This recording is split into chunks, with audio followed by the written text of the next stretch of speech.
प्याज की कीमतों को कंट्रोल करने के लिए सरकार ने अफगानिस्तान से 8,000 टन प्याज आयात किया है, जो पाकिस्तान के रास्ते भारत पहुंचेगा। बस इसी खबर से पाकिस्तान के आंसू निकल आए हैं। भारत अफगानिस्तान के व्यापारिक दोस्ती से पाकिस्तान जल रहा है। भारत ने बढ़ते प्याज के दाम को देखते हुए अफगानिस्तान से प्याज आयात किया है। अफगानिस्तान से भारत 8,000 टन प्याज आयात कर रहा है, जिसकी लागत करीब 10 करोड़ 67 लाख भारतीय रुपए होगी। अफगानी प्याज सड़क मार्ग से पाकिस्तान के रास्ते भारत पहुंचेगा। पहली बार अफगानिस्तान के कुनार से प्याज भारत आएगा। भारत अफगानिस्तान से तो व्यापार कर रहा है, लेकिन पाकिस्तान से नहीं। इसे लेकर ही पाकिस्तान में मायूसी है। ऐसा कहा जाता है, अदरवाइज इंटरनेशनल लेवल पे सब बड़ी जिगरे की बात है कि बांग्लादेश इतना सा मुल्क होके दुनिया की 5वीं बड़ी इकॉनमी को ललकार रहा है कि भाई हम आपके शहरों पर, आपके इलाकों पर कब्जा कर लेंगे। उनके बॉर्डर पर ड्रोन लगा रहा है। चाइना से मांग रहा है कि भाई हमें फाइटर जेट्स दें, हमने जो है इंडिया के बॉर्डर पर लगाने हैं। अटकलें हैं कि भारत अफगानिस्तान में महावाणिज्यिक दूतावास खोल सकता है। बताया जा रहा है कि ये वाणिज्य दूतावास अफगानिस्तान के कंधार में खुलेगा। अफगानी शहर कंधार से भारत के रिश्ते महाभारत कालीन बताए जाते हैं। देखनी चाहिए और उसके साथ साथ उनको सपोर्ट भी करना चाहिए। और एज अ मुस्लिम बांग्लादेशियों को पाकिस्तान से एक हेल्प लेनी चाहिए ताकि पाकिस्तान। सर हम क्या हेल्प करेंगे? बांग्लादेश को बिजली चाहिए, हमारे पास खुद नहीं है। बांग्लादेश को मेडिकल चाहिए, वो हमारे पास खुद नहीं है। उनको जो है अच्छी इकोनॉमी चाहिए, हम तो खुद अपनी जंग में फंसे हुए हैं। हम क्या करें, क्या हेल्प करेंगे बांग्लादेश की? As compare to Bangladesh, Pakistan बहुत अच्छा है। पाकिस्तान के पास बहुत सारे उनके पैसा। अटकलें हैं कि भारत अफगानिस्तान में महावाणिज्यिक दूतावास खोल सकता है। बताया जा रहा है कि ये वाणिज्य दूतावास अफगानिस्तान के कंधार में खुलेगा। अफगानी शहर कंधार से भारत के रिश्ते महाभारत कालीन बताए जाते हैं। साथ ही 1999 में भारतीय विमान को हाईजैक कर यहीं लाया गया था। अब यहां भारत वाणिज्य दूतावास खोलकर एक तीर से कई निशाने करने की तैयारी में है, क्योंकि रणनीतिक तौर पर इस शहर की अहमियत काफी ज्यादा है। पाकिस्तान की सीमा से इस शहर की दूरी 400 किलोमीटर से भी कम है। यहाँ भारत की मौजूदगी की खबर से ही पाकिस्तानी हुक्मरान और सेना परेशान है, क्योंकि ये पाकिस्तान के लिए एक बड़ा झटका है। आपको बता दें कि पहले भी पाकिस्तान कंधार और जलालाबाद में भारतीय वाणिज्य दूतावासों की मौजूदगी पर आपत्ति जताता रहा है। आतंकी फैक्ट्री के नाम से कुख्यात ये मुल्क उल्टे भारतीय वाणिज्य दूतावासों पर जासूसी और सरकार विरोधी गतिविधियों। तो दोस्तों, भारत ने इस समय बांग्लादेश और पाकिस्तान दोनों को ही बहुत बड़ा झटका दे डाला है। इन दोनों देशों को साइड पर करके अब जो भारत है वो अफगानिस्तान के साथ व्यापार कर रहा है।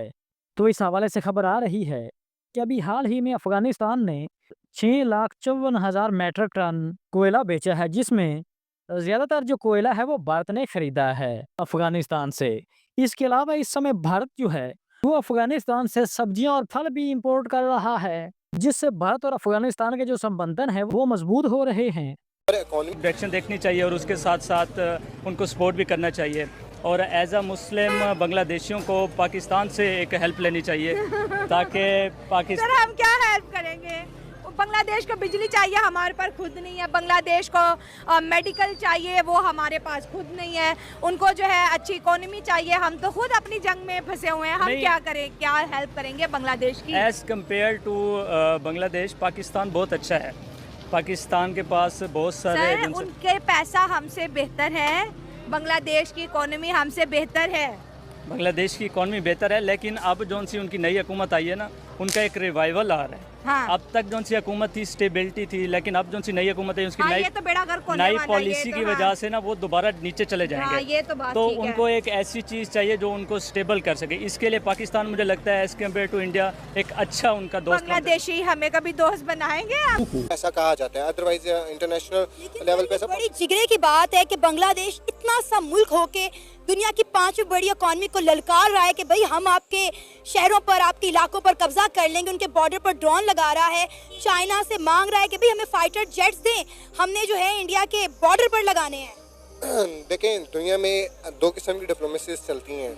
एक होती है सॉफ्ट पावर, एक होती है हार्ड पावर। और 2 किस्म के नैरेटिव्स चलते हैं, जिसमें रियलिस्टिक पॉइंट ऑफ व्यू है और दूसरा एक लिबरल पॉइंट ऑफ व्यू है। जो रियलिस्टिक पॉइंट ऑफ व्यू है, अगर वो देखें तो वो ऐसे ही करते हैं कि हम अपनी मिलिट्री कैपेबिलिटीज़ इंक्रीज करें, हम दूसरों की टेरिटरीज़ को ऑक्यूपाई करें। ये था रियलिस्टिक पर्सपेक्टिव, जो कि मतलब वर्ल्ड वार 1 और वर्ल्ड वार 2 से पहले ये डोमिनेंट था कि एक एम्पायर दूसरी एम्पायर की टेरिटरी जो है ऑक्यूपाई कर लेती थी और अपने आप को मिलिटरीली वो ज़्यादा से ज़्यादा इक्विप करती थी।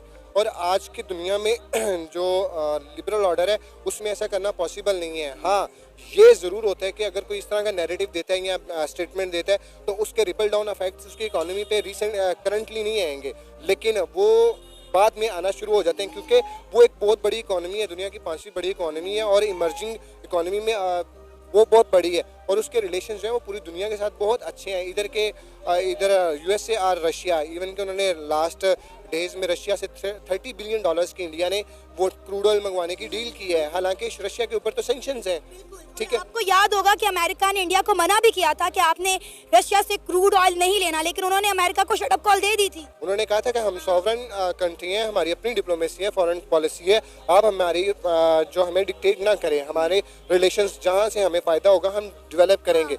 अब इस वजह से बांग्लादेश पे क्या रिपल डाउन इफेक्ट आएंगे कि वो मल्टीनेशनल जो कंपनीज हैं उनको डिक्टेट करेंगे कि आपने उधर नहीं जाना। होना शुरू हो गया है। इंडिया ने बांग्लादेश की टेक्सटाइल इंडस्ट्री को तबाह करने के लिए 365 डेज का प्लान बना लिया। उन्होंने कहा जी 365 डेज में जितनी भी इंटरनेशनल कंपनीज जो है वो बांग्लादेश के पास जाती थी टेक्सटाइल के लिए, वो इंडिया के पास आएंगी और हम 365 डेज में बांग्लादेश को बताएंगे। हाँ, तो ये ऐसा ही होता है कि मैंने जैसे बात करने लगा था कि मल्टीनेशनल जो कंपनीज हैं उनको वो डिक्टेट करेंगे कि आपने उधर नहीं जाना, और वो बाकी जो स्टेट्स हैं उनके रिलेशन जो है बांग्लादेश के उनको भी इन्फ्लुएंस करेगा, क्योंकि इंडिया इतना बड़ा है, इतनी बड़ी कंज्यूमर। तो दोस्तों, जैसा कि आपको पता है कि भारत के पड़ोसी देशों में खास तौर पर जो पाकिस्तान और जो बांग्लादेश है और इसके आसपास जो देश हैं, इन सब में अफगानिस्तान ही इस वक्त ऐसा देश है जिसके ऊपर इस समय भारत ज़्यादा से ज़्यादा भरोसा कर सकता है। अब आपको बता दूं कि भले ही इस समय अफगानिस्तान में सरकार चेंज हो गई हो, जब अफगानिस्तान में अशरफ गनी की सरकार थी तो तब भारत और अफगानिस्तान के जो संबंध थे वो काफ़ी अच्छे थे। परंतु अब फिलहाल अफगानिस्तान में तालिबान की सरकार आ गई है, लेकिन फिर भी भारत और अफगानिस्तान के जो संबंधन हैं उनमें कोई फर्क नहीं पड़ा है। परंतु इसके अलावा अफगानिस्तान के जो लोग हैं वो भारत से बहुत ज़्यादा मोहब्बत करते हैं, प्यार करते हैं, परंतु वो कभी नहीं भूले हैं कि जब हम मुश्किल दौर में थे तो भारत हमारी मदद करने के लिए सबसे आगे खड़ा रहा है। तो अब इसीलिए अफगानी जो हैं वो भारत को अपना दूसरा घर मानते हैं। जबकि दूसरी जनिब अगर बांग्लादेश को देखा जाए तो बांग्लादेश वाले कितने एहसान फरामोश निकले हैं। 1971 में भारत ने बांग्लादेश को आज़ाद करवाने के लिए कितना ही पैसा खर्चा है, परंतु इस समय बांग्लादेश जो है वो भारत के सारे एहसानों को भूल चुका है। परंतु भारत भी अब इन देशों को भूल चुका है और अब भारत ने भी इस समय अफगानिस्तान के साथ अपना इंपोर्ट एक्सपोर्ट, अपना व्यापार शुरू कर दिया है।